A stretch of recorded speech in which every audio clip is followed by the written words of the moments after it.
Good morning dear students. ગયા વખતે આપણે જે વાહકતા, મોલર વાહકતાની બધી વાતો કરી, સીમિત મોલર વાહકતા, એ બહુ અગત્યનો ટૉપિક હતો અને તમને બધાને એમાં સમજ પડી હશે. હવે એના જે બધા દાખલાઓ છે તે અત્યારે મેં બધા કર્યા છે, તો હું અહીંયા મૂકીશ. એમાં હોમવર્ક પણ આપ્યું છે, તો એ પણ બધા હોમવર્કની સાથે એના જવાબ પણ બાજુમાં લખીને આપેલા છે, એટલે તમે જો બરાબર કર્યું હશે તો ત્યાં જવાબ પણ તમને મળી જશે. તો એ બધા દાખલાઓ અને હોમવર્ક કમ્પ્લીટ જેમ બને તેમ જલ્દી કરી દેજો. આજે હવે આપણે નવો જ ટૉપિક શરૂ કરીએ છીએ, વિદ્યુત વિભાજન, જેને આપણે ઇલેક્ટ્રોલિસિસ અંગ્રેજીમાં કહેવામાં આવે, અને એ જે સાધનમાં કરવામાં આવે એને વિદ્યુત વિભાજન કોષ કહેવામાં આવે. ઇલેક્ટ્રોલાઇટિક સેલ એને કહેવાય. તો વિદ્યુત વિભાજન આમ જોવા જઈએ તો એક રેડોક્સ પ્રક્રિયા છે.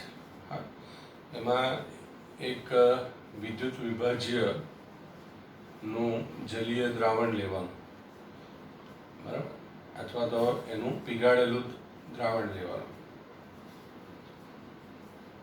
એટલે આ વિદ્યુત વિભાજન છે એમાં આપણે વિદ્યુત ઉર્જાનું રાસાયણિક ઉર્જામાં રૂપાંતર થાય. અત્યાર સુધી આપણે જે બધા કોષની વાત કરી એમાં રાસાયણિક ઉર્જામાંથી વિદ્યુત ઉર્જા બનતું હતું, જ્યારે આમાં વિદ્યુત ઉર્જાનું રાસાયણિક ઉર્જામાં રૂપાંતર થાય. એટલે કોઈ એક આપણે રસાયણ અહીંયા લેવું પડશે, જેને આપણે વિદ્યુત વિભાજ્ય કહીએ. હવે વિદ્યુત વિભાજન કરવું હોય તો જે વિદ્યુત વિભાજ્ય આપણે લઈએ એને પાણીમાં ગળવું પડે અથવા એને ગરમ કરીને પીગાળવું પડે, તો જ વિદ્યુત વિભાજન થાય. બરાબર. ઘન કે વાયુ અવસ્થામાં વિદ્યુત વિભાજન થઈ શકે નહીં. બરાબર. એટલે ઘન પદાર્થ હોય તો એને કાં તો પીગાળવાનું કાં તો પાણીમાં ઓગાળવાનું. બરાબર. અને જે સાધનમાં આપણે કામ કરવાનું એને વિદ્યુત વિભાજન કોષ કહેવામાં આવે. તો વિદ્યુત વિભાજનનું જલી અથવા પીગાળેલું દ્રાવણ લેવાનું, એમાં આપણે બે વિદ્યુત ધ્રુવો મૂકવાના. બંને ધ્રુવો સરખા પણ લઈ શકાય અને જુદા જુદા પણ લઈ શકાય. પછી બંને વિદ્યુત ધ્રુવો છે એને બેટરી સાથે જોડવાનું, અથવા તો ડીસી પ્રવાહ આપો તો પણ ચાલે. અને પછી એમાં એનોડ કેથોડ પર પ્રક્રિયા થશે. બરાબર.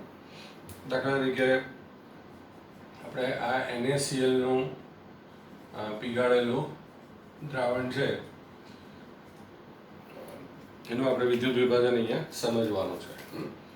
હવે NaCl એટલે સાદું મીઠું, બરાબર, જે આપણે ટેબલ સોલ્ટ આપણા ખાવાના ટેબલ ઉપર પડેલું હોય, બરાબર. તો એ મીઠુંનું આપણે વિદ્યુત વિભાજન કરીએ એમાંથી શું બનશે તે અહીંયા તમને બતાવું છું.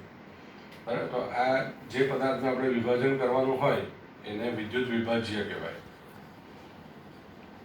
તમે કીધું તેમ કે એને પીગાળવું પડે કાં તો પાણીમાં ઓગાળવું પડે. બરાબર. બંનેમાં અલગ અલગ નિપજ મળે છે, એટલે આપણે જે પ્રમાણે જરૂરિયાત હોય એ પ્રમાણે કરવાનું.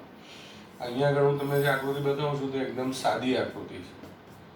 બરાબર. તો જે વિદ્યુત વિભાજ્ય હોય એને આ રીતે એનું લઈ લેવાનું. બરાબર. તો આ પીગાળેલું NaCl આ રીતે આપણે પહેલાં લેવાનું. બરાબર. જેને આપણે આ વિદ્યુત વિભાજ્ય તરીકે ઓળખીશું. પછી આગળ જે આપણે વિદ્યુત રાસાયણિક કોષ કર્યું એમાં બંને વિદ્યુત ધ્રુવોને આપણે અલગ અલગ મૂકતા હતા. અહીંયા બંનેને એક જ પાત્રમાં મૂકી દેવાનું, તાંબાના તારથી એને બેટરી સાથે આમ જોડી દેવાનું. બરાબર. તો આ જે મોટો છેડો છે એને ધન ધ્રુવ કહેવાનું, અને આ નાનો છેડો છે એને ઋણ ધ્રુવ કહેવાનું. બરાબર. હવે ધન ધ્રુવ જે છે એને આપણે એનોડ કહીશું. બરાબર. આમ અત્યાર સુધી જે આપણે કર્યું એમાં ધન ધ્રુવ જે છે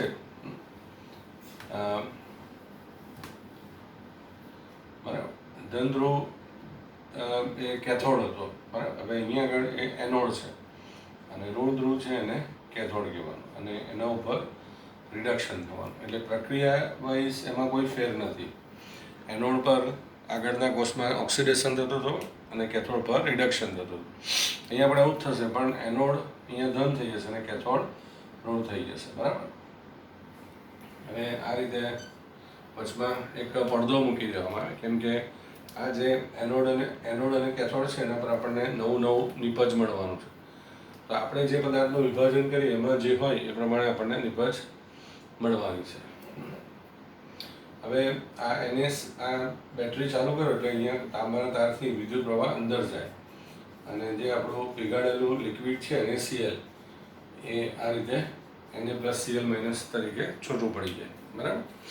હવે આ Na+ છે એ ઋણ ધ્રુવ કેથોડ પર જાય અને આ છે તે આપણું ધન ધ્રુવ એનોડ પર જમા થશે. બરાબર. એટલે અહીંયા જે આપણું Na+Cl- છે તો આ Na+ છે એ આ ઋણ ધ્રુવ બાજુ ખેંચાય અને આ આપણા ધન ધ્રુવ બાજુ ખેંચાશે. બરાબર. હવે કેથોડ ઉપર આપણે જોયું એ પ્રમાણે આગળ રિડક્શન થાય અને એનોડ પર ઓક્સિડેશન થાય. હવે આમાં હંમેશા ધ્યાન રાખવાનું કે એનોડ અને કેથોડ ઉપર આપણે જે પ્રક્રિયા કરીએ એમાં પ્રક્રિયાના 3 વિકલ્પો આવે. બરાબર. એક તો વિદ્યુત ધ્રુવ પોતે પ્રક્રિયામાં ભાગ લઈ શકે. બરાબર. પછી પાણી પ્રક્રિયામાં ભાગ લે. બરાબર.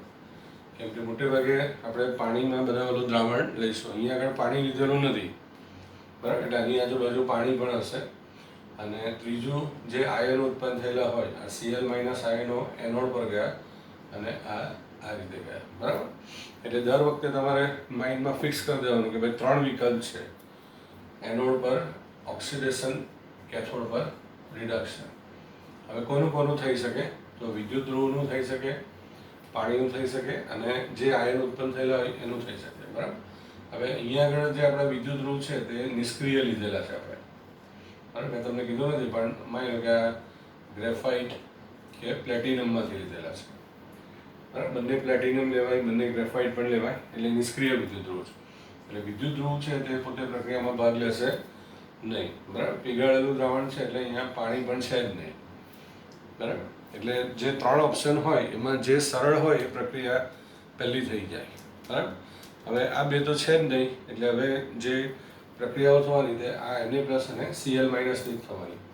એટલે Na+ આ ઇલેક્ટ્રોન મેળવીને સોડિયમ ધાતુમાં રૂપાંતર પામશે. બરાબર. એટલે આપણે જે સાદું NaCl મીઠું લીધેલું એમાંથી આ સોડિયમ ધાતુ અહીંયા એટલે આ જગ્યા પર મળશે. અહીંયા એક કેરોસીન ભરેલું પાત્ર રાખવાનું અને એમાં એને ડુબાડી દેવાનું. બરાબર. એટલે કેથોડ પર આ રીતે સોડિયમ મળ્યું અને એનોડ પર આપણો આ Cl- છે એ ઇલેક્ટ્રોન ગુમાવીને ક્લોરીન વાયુ બનાવશે. એટલે અહીંયા આગળ તમારું આ ધ્રુવ પર ક્લોરીન વાયુ બનશે. બરાબર. અહીંયા આગળ આપણે થોડું આકૃતિમાં ફેરફાર કરી શકાય. બરાબર. જો અને આ રીતે આ પ્રમાણે પટ્ટીને આ વિદ્યુત ધ્રુવને મૂકી દેવાનું. એટલે ધારો કે આ ક્લોરીન વાયુ બન્યો તો અહીંયાથી પછી આમ બહાર નીકળી જાય અને સિલિન્ડર રાખેલા હોય એમાં પછી એને ભરી દેવાનું. બરાબર. તો તમે જોયું કે સાદું મીઠું જે આપણે ખાવામાં વાપરીએ છીએ એની અંદર આ આખી પ્રક્રિયા કરી તો સોડિયમ ધાતુ આપણને મળ્યું અહીંયા આગળ અને ક્લોરીન વાયુ મળ્યો. તો આ જે આખું કામ થયું એને વિદ્યુત વિભાજન કહેવાય અને એ જે આખા પાત્ર જે છે એને વિદ્યુત વિભાજન કોષ કહેવાય. એટલે આપણે જે અહીંયા વિદ્યુત પ્રવાહ આપ્યો એને કારણે આ સોડિયમ અને ક્લોરીન જેવા રસાયણો આપણને પ્રાપ્ત થયા. તો આ આખી ક્રિયાને વિદ્યુત વિભાજન કહેવાય અને જે સાધનમાં એને કરવામાં આવે એને વિદ્યુત વિભાજન કોષ કહેવામાં આવે. બરાબર. હવે એની આખી વ્યાખ્યા આપણે આપવી હોય તો આ પ્રમાણે થાય કે વિદ્યુત વિભાજન એ એક પ્રકારની રેડોક્સ પ્રક્રિયા છે જેમાં વિદ્યુત વિભાજનો પીગાળેલું કે જલીય દ્રાવણ લઈને વિદ્યુત ધ્રુવો મૂકીને બેટરીથી વિદ્યુત પ્રવાહ આપતા એનોડ કેથોડ પર ઓક્સિડેશન રિડક્શન થઈને અલગ અલગ નિપજ મળે. તો આ આખી નિપજ મેળવવાની જે ક્રિયા છે એને વિદ્યુત વિભાજન કહેવાય અને જે સાધનમાં એને કરવામાં આવે એને વિદ્યુત વિભાજન કોષ કહેવામાં આવે. બરાબર. તો વિદ્યુત વિભાજનથી શું થાય તે તમને ખબર પડી ગઈ હશે કે એક પદાર્થ આપણે લેવાનું એમાંથી કંઈક નવું આપણે મેળવી શકાય. બરાબર. તો સોડિયમ ક્લોરાઇડમાંથી આપણે સોડિયમ ધાતુ મળે. સોડિયમ ધાતુ ખૂબ જ સક્રિય ધાતુ છે અને રિડક્શન કરતા તરીકેનો મોટા પ્રકાર પર ઉપયોગ થાય છે. અને ક્લોરીન વાયુ પણ આપણે ઓક્સિડેશન કરતાનું કામ કરે પ્લસ એ જંતુનાશક છે અને એ પાણીનું શુદ્ધિકરણ ને બધામાં એનો ઉપયોગ થાય. અને ગઈ વખતે આપણે જોયું કે બેન્ઝીન ને મિથેન ઇથેન ને બધાનું ક્લોરિનેશન કર્યું તો એમાં પણ આ ક્લોરિન વાયુ ઉપયોગી થાય. એટલે આ રીતે સોડિયમ અને સોડિયમ ધાતુ છે તો એમાંથી સોડિયમ લેમ્પ બનાવવામાં આવે છે, બરાબર. એટલે પીળા રંગની રોશની આપતા જે બલ્બ આપણે જોઈએ છે એમાં સોડિયમ ધાતુનો ઉપયોગ થયેલો હોય. એટલે આ રીતે આ બંને રસાયણો આપણા માટે ઉપયોગી થવાના જે આપણે સોડિયમ ક્લોરાઇડમાંથી મેળવી શકીએ. તો આ એક સામાન્ય વિદ્યુત વિભાજન થયું. હવે NaCl બદલે પછી અલગ અલગ પદાર્થો લેવામાં આવે, બરાબર. કોઈ વાર તમને કોપર સલ્ફેટ આપવામાં આવશે, કોઈ વાર AgNO3 હશે, આવી રીતે નિકલ ક્લોરાઇડ હશે, બરાબર. કોઈ પણ ટૂંકમાં આવી રીતે અલગ અલગ પદાર્થો, ક્રોમિયમ ક્લોરાઇડ હોય કે AlCl3 હોય કે PbBr2 હોય, આવા બધા અલગ અલગ પદાર્થો તમને આપવામાં આવે, બરાબર. એમાંથી આયનો છૂટા પડે, એનોડ કેથોડ પર જાય અને નવું કંઈ ને કંઈક બનાવશે. તો આ આખી વિદ્યુત વિભાજનની ક્રિયા કહેવાય. હવે આપણે બે કોષની અત્યાર સુધીમાં વાત કરી, એક વીજ રાસાયણિક કોષ અને વિદ્યુત વિભાજન કોષ, બરાબર. બંનેનો કોઈ વાર તફાવતના મુદ્દાઓ પૂછી શકાય. તો વીજ રાસાયણિક કોષ છે એ રાસાયણિક ઉર્જાનું વિદ્યુત ઉર્જામાં રૂપાંતર કરે. આ સાધન વિદ્યુત ઉર્જાનું રાસાયણિક ઉર્જામાં રૂપાંતર કરે, બરાબર.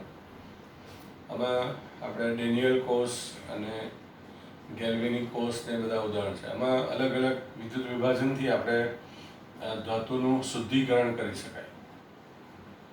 પછી કોપર, ઝિંક, એલ્યુમિનિયમ જેવી ધાતુનું શુદ્ધિકરણ કરવામાં આવે. પછી સોડિયમ, પોટેશિયમ જેવી ધાતુઓને આપણે મેળવી શકાય. ખૂબ જ સક્રિય ધાતુ છે તો એને જમીનમાંથી એમાંથી આપણે મેળવી શકાય, બરાબર. અને આપણે મેટલ પ્લેટિંગ, ઇલેક્ટ્રોપ્લેટિંગ કહીએ. એક ધાતુ પર બીજી ધાતુનો પડ ચડાવવાનો હોય, બરાબર. ધારો કે આ લોખંડ ઉપર કાટ લાગતો હોય તો એના ઉપર ઝિંક ધાતુનું પડ ચડાવવામાં આવે, બરાબર, જેને તમને ખ્યાલ છે ગેલ્વેનાઇઝ્ડ આયન. તો એ આપણે આ રીતે વિદ્યુત વિભાજનથી કરી શકાય. એવી રીતે ક્રોમ પ્લેટિંગ કરવું હોય, ગોલ્ડ પ્લેટિંગ કરવું હોય, તો કોઈ પણ પ્લેટિંગ કરવું હોય તો આપણે આ વિદ્યુત વિભાજનથી કરી શકાય, જે એનું ઉપયોગિતા થઈ કહેવાય. હવે આની અંદર જે E0 સેલ હોય એનું મૂલ્ય હંમેશા ધન આવે. અહીંયા આગળ E0 સેલ આપણે ખર્ચવું પડે એટલે માઇનસ આવે, બરાબર. આ કોષ છે એ આપમેળે થાય છે પ્રક્રિયા, એટલે સ્વયંભૂ છે, બરાબર. જેવું તમે પેલું ક્ષાર સેતુ મૂકો એટલે પ્રક્રિયા તરત શરૂ થઈ જાય, બરાબર. આ આપમેળે થતું નથી. જ્યાં સુધી તમે વિદ્યુત પ્રવાહ આપો નહીં ત્યાં સુધી એ કામ કરે નહીં, બરાબર. 11મા ધોરણમાં આપણે ભણ્યા કે આપમેળે પ્રક્રિયા થાય તો ડેલ્ટા G0 નેગેટિવ હોય, આમાં ડેલ્ટા G0 કે ડેલ્ટા G પોઝિટિવ હોય, બરાબર. ત્યાર પછી આમાં એનોડ પર ઓક્સિડેશન થાય, એનોડ માઇનસ હોય. અહીંયા પણ એનોડ પર ઓક્સિડેશન થાય પણ એનોડ પ્લસ હોય. અહીંયા કેથોડ ઉપર રિડક્શન થાય, કેથોડ ધન હોય. અહીંયા આગળ પણ કેથોડ પર રિડક્શન જ થાય પણ કેથોડ એ માઇનસ હોય, બરાબર. ત્યાર પછી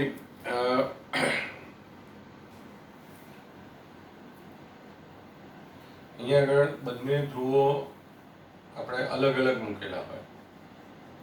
અહીંયા તમે જોયું આકૃતિમાં કે બંને ધ્રુવો સાથે હોય,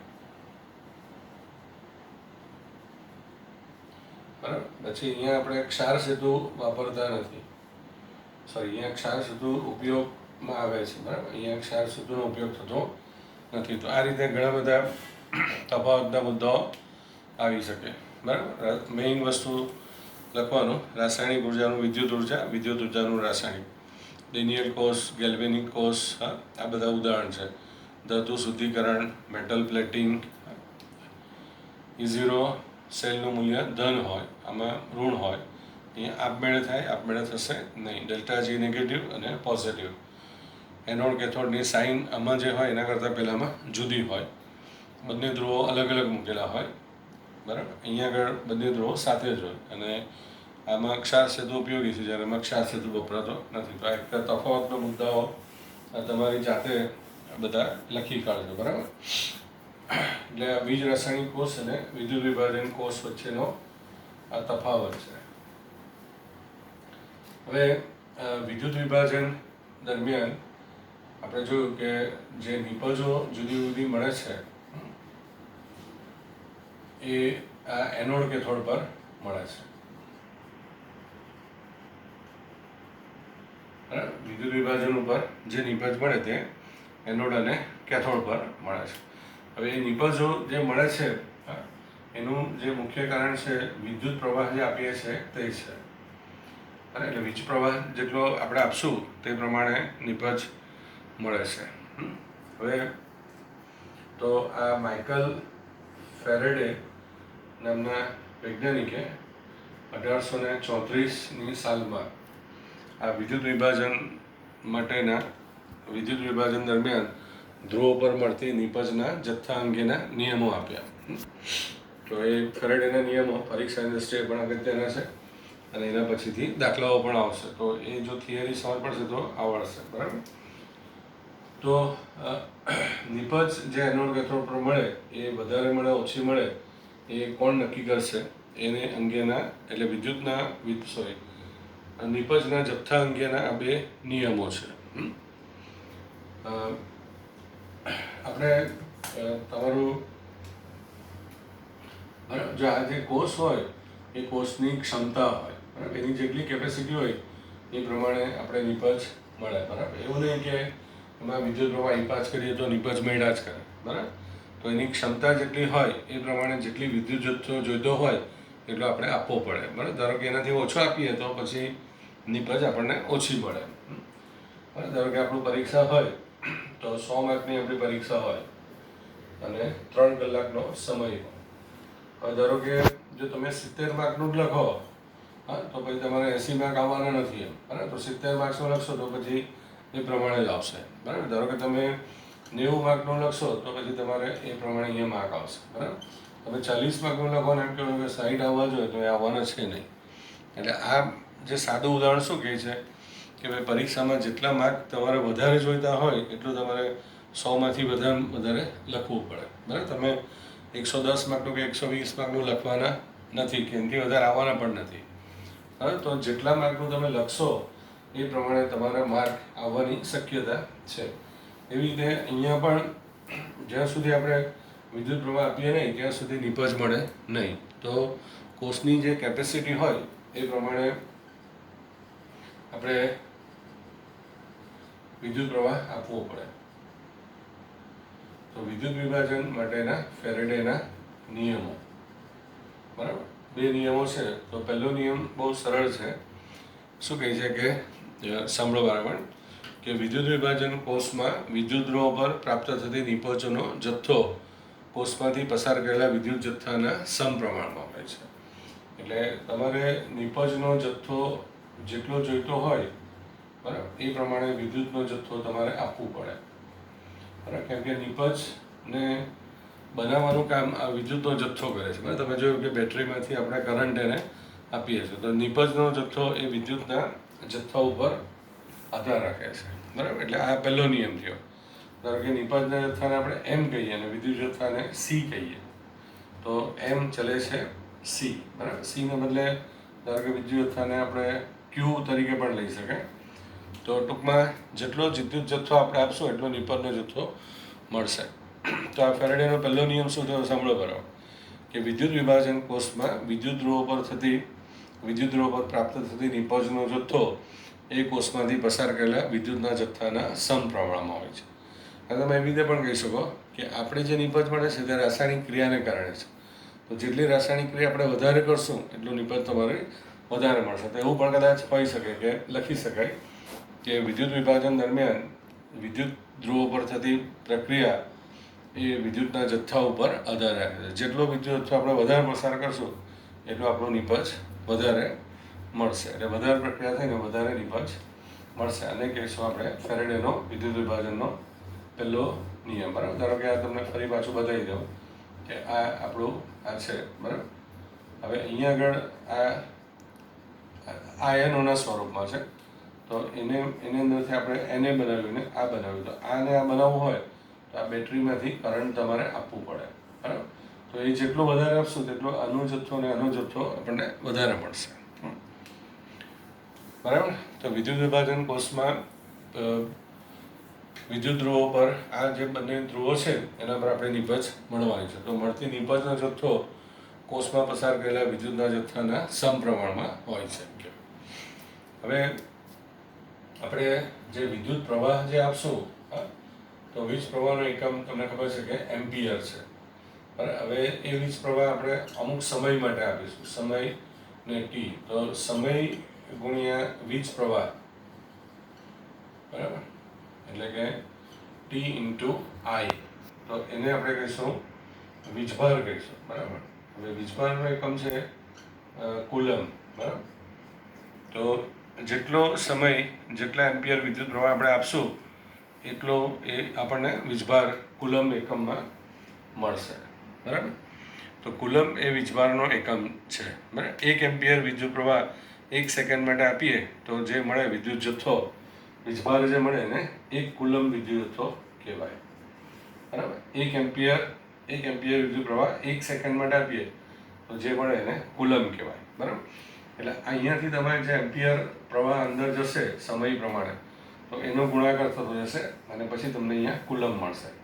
હવે એમ કહેવાય કે 96,487 કુલમ થશે, બરાબર. આ રીતે જેમ જેમ એમ્પિયર તમે વધારે સમય માટે આપતા જ જાઓ એટલે તમારો કુલમ જથ્થો વધતો જાય અને જ્યારે આટલો જથ્થો થાય ત્યારે એને 1 ફેરેડે જથ્થો કહેવાય. એટલે વીજભારનો એકમ બીજો એકમ ફેરેડે પણ છે.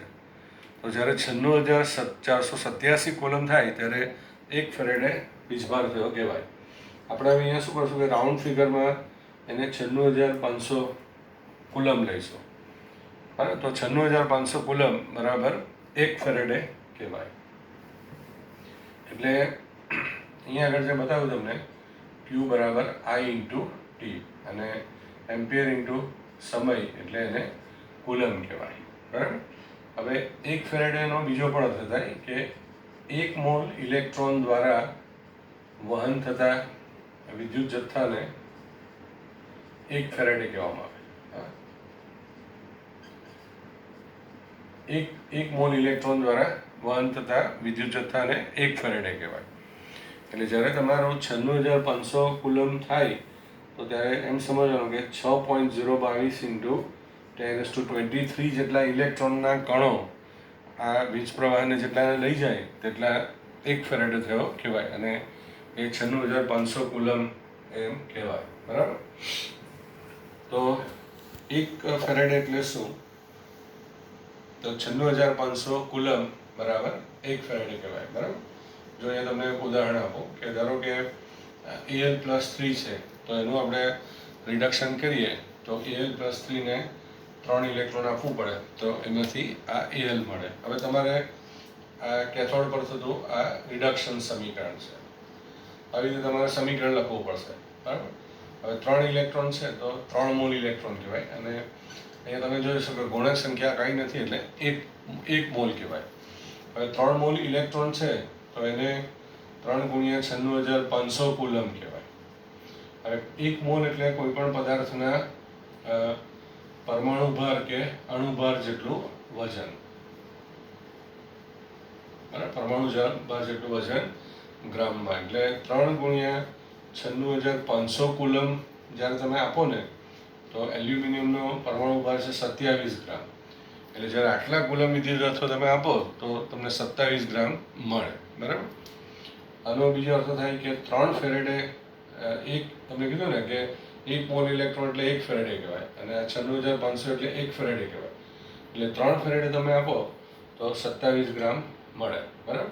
હવે ધારો કે 3 ફેરેડે બદલે આપણે 1 ફેરેડે કરી દઈએ એટલે વિદ્યુત જથ્થો આપણે 3 ગણો ઓછો કરી દઈએ તો તમારું નિપજ પણ 3 ગણું ઓછું મળી જશે. તો આને કહેવાય ફેરેડેનો પહેલો નિયમ કે જેટલું, બરાબર. આ રીતે તમે આ 96,500 કુલમ કરીને પણ ગણી શકો, બરાબર 9 ગ્રામ, બરાબર. અને પહેલે 3 ગુણ્યા 96,500 કુલમ આપશો તો તમને 27 ગ્રામ મળે. જે રીતે તમે કુલમમાં લેવો હોય તો કુલમમાં અને ફેરેડેમાં લેવો હોય તો ફેરેડે, બંનેમાંથી તમે કંઈ પણ લઈ શકો, બરાબર. એટલે અહીંયા તમે વધારશો તો આ વધશે, જો આ ઘટાડશો તો આ તમારું ઘટશે, બરાબર.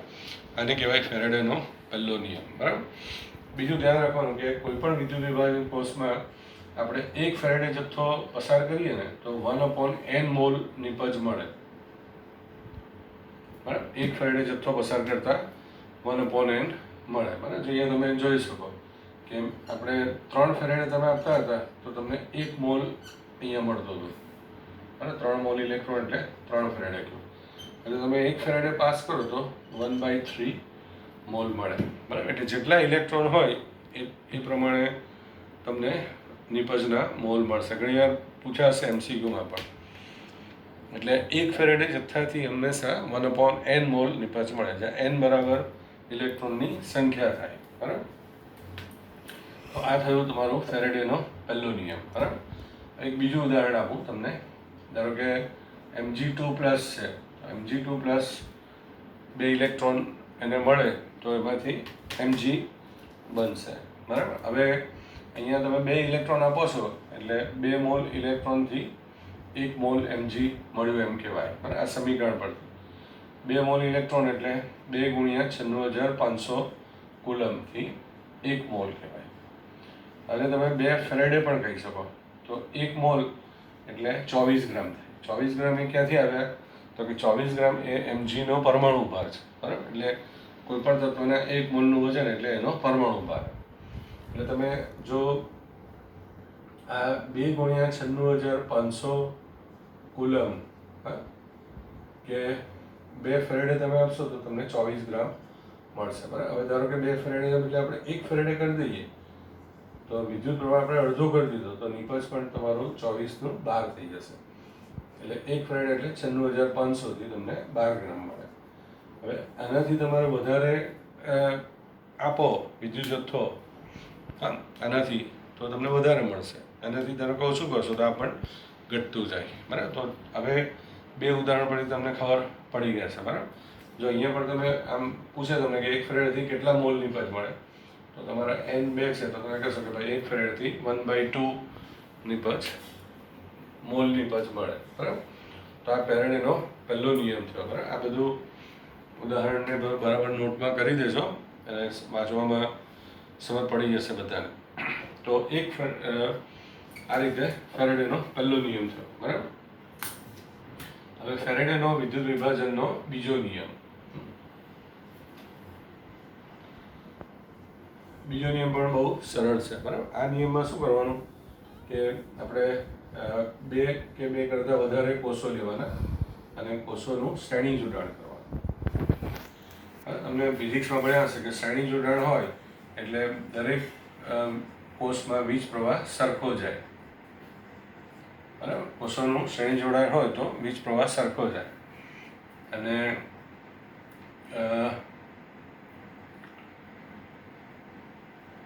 વિદ્યુત વિભાજ્ય જે લેવાના તમારે એ જુદા જુદા વિદ્યુત વિભાજ્ય લેવાના, બરાબર. એટલે જ્યારે તમે શ્રેણીમાં જોડાણ કરો ત્યારે વિદ્યુત વિભાજ્ય અલગ અલગ લેવાના, બરાબર. ધારો કે આવી રીતે આપણે 2 વિદ્યુત વિભાજન કોષ આમ જોડવાના છે, બરાબર. ધારો કે અહીંયા આપણે NaCl લીધું તો અહીંયા તમારે MgSO4 કે એવું કંઈ પણ લેવાનું, બરાબર. તો 2 જુદા જુદા વિદ્યુત વિભાજ્ય લેવાના. પછી આ રીતે એમાં વિદ્યુત ધ્રુવો મૂકી દેવાના તમારે, બરાબર. પછી શ્રેણી જોડાણ માટે શું કરવાનું કે આ રીતે એ લોકોને જોડ દેવાના અને આવી રીતે એક બેટરી રાખવાની. તો આ 2 કોષોનું શ્રેણીમાં જોડાણ કર્યું કહેવાય, બરાબર. હવે તમારે 2 ને બદલે 3 કોષોને શ્રેણીમાં જોડાણ કરવું હોય તો પણ થઈ શકે, બરાબર. ધારો કે આ AgNO3 આપણે લીધું, બરાબર. હવે આમાં તમારું CuSO4 લીધું, બરાબર.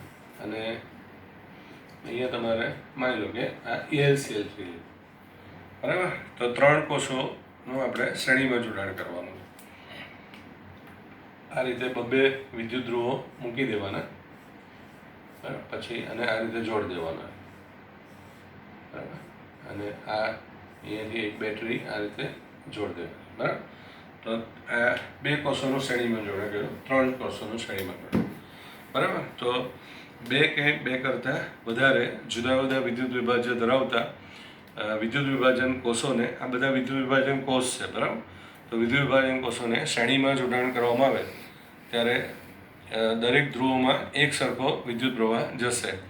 હવે આ વખતે જે નિપજ મળશે ને તે વિદ્યુત પ્રવાહ પર આધાર નહીં રાખશે, બરાબર. તો હવે જે નિપજ જે મળશે એ જે નિપજ મળવાની એના તુલ્યભાર પર આધાર રાખશે, એમ કહેવાય. તો શું કહે છે, સાંભળો બરાબર. જુદા જુદા વિદ્યુત વિભાજન ધરાવતા વિદ્યુત વિભાજન કોષોને શ્રેણીમાં જોડી એક સમાન વીજ પ્રવાહ પસાર કરવામાં આવે ત્યારે દરેક ધ્રુવો પર મળતી નિપજોનો જથ્થો તે નિપજના તુલ્યભારના સમપ્રમાણમાં હોય છે, બરાબર. એટલે દરેક નિપજનો જેટલો તુલ્યભાર હશે તે પ્રમાણે તમને નિપજ મળશે, બરાબર. જેનો તુલ્યભાર વધારે હશે એનો નિપજ વધારે મળશે, જેનો તુલ્યભાર ઓછો હશે એનો નિપજ ઓછું મળશે, બરાબર. હવે જો તમને હું સમજાવું કે તુલ્યભાર કઈ રીતે શોધવાનો, બરાબર. તો કોઈ પણનો તુલ્યભાર શોધવો હોય તો તુલ્યભાર બરાબર શું કરવાનું કે પરમાણુ ભાર ભાગ્યા સંયોજકતા કરી દેવાનું, બરાબર. અથવા તો ઇલેક્ટ્રોનની સંખ્યા, બરાબર. તો ઇલેક્ટ્રોન આપે કે લે તો જ સંયોજકતા આવવાની છે, બરાબર. ધારો કે આ એજીનો તુલ્યભાર આપણે શોધવો છે તો એજીનો પરમાણુ ભાર 108 છે, બરાબર. હવે એજીની સંયોજકતા +1 હોય એટલે 108 ભાગ્યા 1 એટલે એજીનો તુલ્યભાર થશે 108 ગ્રામ, બરાબર. હવે ધારો કે તમારે કોપરનો તુલ્યભાર શોધવો છે તો કોપરનો પરમાણુ ભાર છે 63.5 અને કોપરની સંયોજકતા +2 હોય એટલે 63.5 ભાગ્યા 2 એટલે 31.75 થયું, બરાબર.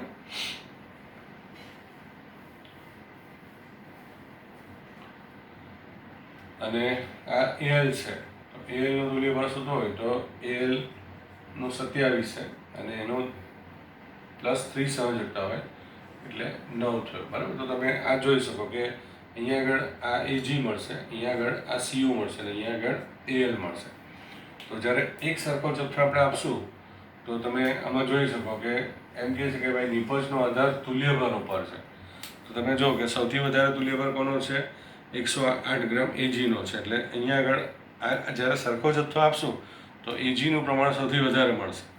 પછી કોપરનો તુલ્યભાર એનાથી ઓછો છે તો બીજા નંબર પર કોપર મળશે અને ત્રીજા નંબર પર એલ મળશે. એટલે એલનો તુલ્યભાર સૌથી ઓછો છે એટલે જે વિદ્યુત પ્રવાહ આપણે આપશું તેનાથી એલ્યુમિનિયમનો જથ્થો સૌથી ઓછો મળશે, બરાબર. હવે તમારે આ એક સૂત્રનો પણ ઉપયોગ કરી શકો કે W1/E1 equal to W2/E2 equal to W3/E3, બરાબર. એટલે હવે ધારો કે અહીંયા એજી છે તો તમે WAG બાય ઇક્વિવેલન્ટ વેઇટ એજી કરી દેવાનું. હવે બીજા કોર્સમાં CU છે તો WCU બાય ઇક્વિવેલન્ટ વેઇટ એટલે કે તુલ્યભાર, એજીનો તુલ્યભારના અંગ્રેજીમાં ઇક્વિવેલન્ટ વેઇટ કહેવાય કે તુલ્યભાર. અને ત્રીજા કોર્સમાં AL છે તો WAL by equivalent weight AL, આ રીતે, બરાબર. તો આ પ્રમાણે સૂત્ર તમારે યાદ રાખવાનું. W1/E1 W2/E2 બે જ હોય તો પછી 2 વાર લખવાનું, 3 હોય તો 3 વાર લખવાનું, બરાબર. હવે હું તમને અહીંયા સમજાવું કે ધારો કે તમને એમ કહે કે ભાઈ આ રીતે 3 કોષોને શ્રેણીમાં જોડાણ કરેલું છે. હવે તમને એવું કહેવામાં આવે કે ભાઈ આ AL છે એ ધારો કે 0.45 ગ્રામ AL મળે છે. અને આપણે જ્યારે વિદ્યુત પ્રવાહ આપશું ને અહીંયાથી બેટરીમાંથી તો આ જગ્યા ઉપર માની લો કે 0.45 ગ્રામ AL તમને મળે છે. તો તમને એમ કહેશે કે ભાઈ જ્યારે અહીંયા 0.45 ગ્રામ AL મળે તો આ જગ્યા અને આ જગ્યા ઉપર સિલ્વર અને કોપર કેટલું મળશે એની ગણતરી કરો. આવો કંઈક દાખલો તમને આવશે, બરાબર. તો તમારે ધારો કે એજીની ગણતરી કરવી હોય તો આ સૂત્ર પ્રમાણે કરવાનું કે WAG, હવે એનો તુલ્યભાર તો આપણે ખબર છે કે 108 છે, બરાબર. હવે WAL તમને આપેલું છે 0.45 અને ALનો તુલ્યભાર કેટલો છે, 9 છે. એટલે WAG બરાબર 108 ગુણ્યા 0.45 ભાગ્યા 9, બરાબર. ધારો કે તમારે હવે એ દરમિયાન ઉપર કેટલા ગ્રામ કોપર મળશે એ તમારે શોધવું છે. તો આ રીતે W copper by equivalent weight copper equal to WAL ભાગ્યા ઇક્વિવેલન્ટ વેઇટ. હવે અહીંયા તમને એજીનો જવાબ મળી ગયો છે, તો અહીંયા WAG બાય ઇક્વિવેલન્ટ વેઇટ એજી કરવું હોય તો પણ ચાલે. બરાબર. હવે ધારો કે W કોપર તમારે શોધવાનું છે. હવે એજીનો કોપરનો તુલ્યભાર હમણાં બતાવ્યો કે 31.75. હવે WAL કેટલું છે આપણું, તો કે 0.45 છે, અને આ એનો કેટલું છે 9 છે. એટલે WCU બરાબર 31.75 ગુણ્યા 0.45 ભાગ્યા 9. બરાબર. એટલે અહીંયા તમે જોઈ શકો કે અહીંયા 108 છે અને અહીંયા 31.75 છે. બાકી બધું સરખું જ છે. એટલે તમારો એજીનો તુલ્યભાર વધારે છે તો CU કરતાં એજીનો જથ્થો આપણને વધારે મળશે. બરાબર. તો આને કહીશું આપણે ફેરાડેના વિદ્યુત વિભાજનનો બીજો નિયમ. બરાબર. ફરી એકવાર સાંભળી લેજો કે જુદા જુદા વિદ્યુત વિભાજન ધરાવતા વિદ્યુત વિભાજન કોષોને શ્રેણીમાં જોડી એક સમાન વીજ પ્રવાહ પસાર કરવામાં આવે તો દરેક ધ્રુવો પર મળતી નિપજનો જથ્થો તેમના તુલ્યભારના રાસાયણિક તુલ્યભારના સમપ્રમાણમાં હોય છે. અને પહેલો નિયમ આપણે જો ફરી પાછું કહેવું હોય તો વિદ્યુત વિભાજન એમાં પછી એક જ કોષ આપણે જોડેલો છે. તો વિદ્યુત વિભાજન કોષમાં વિદ્યુત ધ્રુવો પર મળતી નિપજનો જથ્થો કોષમાંથી પસાર કરેલા વિદ્યુતના જથ્થાના સમપ્રમાણમાં હોય છે. બરાબર. તો આ બંને ફેરાડેના નિયમો થઈ ગયા. ચોક્કસ જ નિયમો તમને યાદ રહી ગયા હશે. બહુ સરળ છે અને દાખલાઓ પણ એટલા જ સરળ છે. બરાબર. આ શ્રેણીમાં જોડાણનો દાખલો આવવાની શક્યતા વધારે છે. MCQમાં પણ એનો દાખલો આવી શકે. બરાબર. તો આ દાખલાઓને બધું તૈયાર કરી દેજો. અને થિયરી તમને બધાને પાઠ્યપુસ્તક અહીંથી મળી ગયા છે, એટલે એમાંથી પણ તમે વાંચી શકો છો. તો બરાબર વાંચજો અને રોજે રોજનું વાંચીને રોજે રોજ એ પેલું યાદ કરતા જવાનું. બરાબર. ઘણા બધા છોકરાઓ અને છોકરીઓનો રિપ્લાય હવે આવતા થયા છે. બહુ સારી વાત છે. વોટ્સએપ ઉપર દરેક જણા જે કંઈક લખાણ કર્યું હોય, જે કંઈ હોમવર્ક આપ્યું હોય તો એ તમારી પોતાની રીતે કરવાનું. હા. અત્યારે મેં તમને આ જે દાખલાઓ છે, હા, ઘણા બધા દાખલાઓ અહીંયા આપ્યા છે. આપણે ગયા વખતે પાના નંબર 21 સુધી લખ્યું હતું. બરાબર. પછી અહીંયા કેટલાક સૂત્ર છે, એટલે 21 નંબરનું પાનું પાછું મૂકીશ. પછી આ 30 6 એટલે 22, 23 24 25 26 અને 27. તો 27માં પાના ઉપર આ બધા હોમવર્ક છે. બરાબર. 1 2 3 4 5 અને એક હોમવર્કનો દાખલો અહીંયા આગળ આટલે મૂક્યો છે. એટલે 8 કેટલા થાય, 1 અને 3 ને 5 6 દાખલાઓ તમારા હોમવર્ક માટે છે. તો એ બધાના જવાબ પણ અહીંયા આપી દીધા છે. એટલે જવાબ પ્રમાણે તમારો જવાબ છે કે રીતે જોઈ લેજો. નહીં સમજ પડે તો મને પૂછજો. બરાબર. તો તમને મજા આવી હશે એવું માની લઈએ છીએ. બરાબર.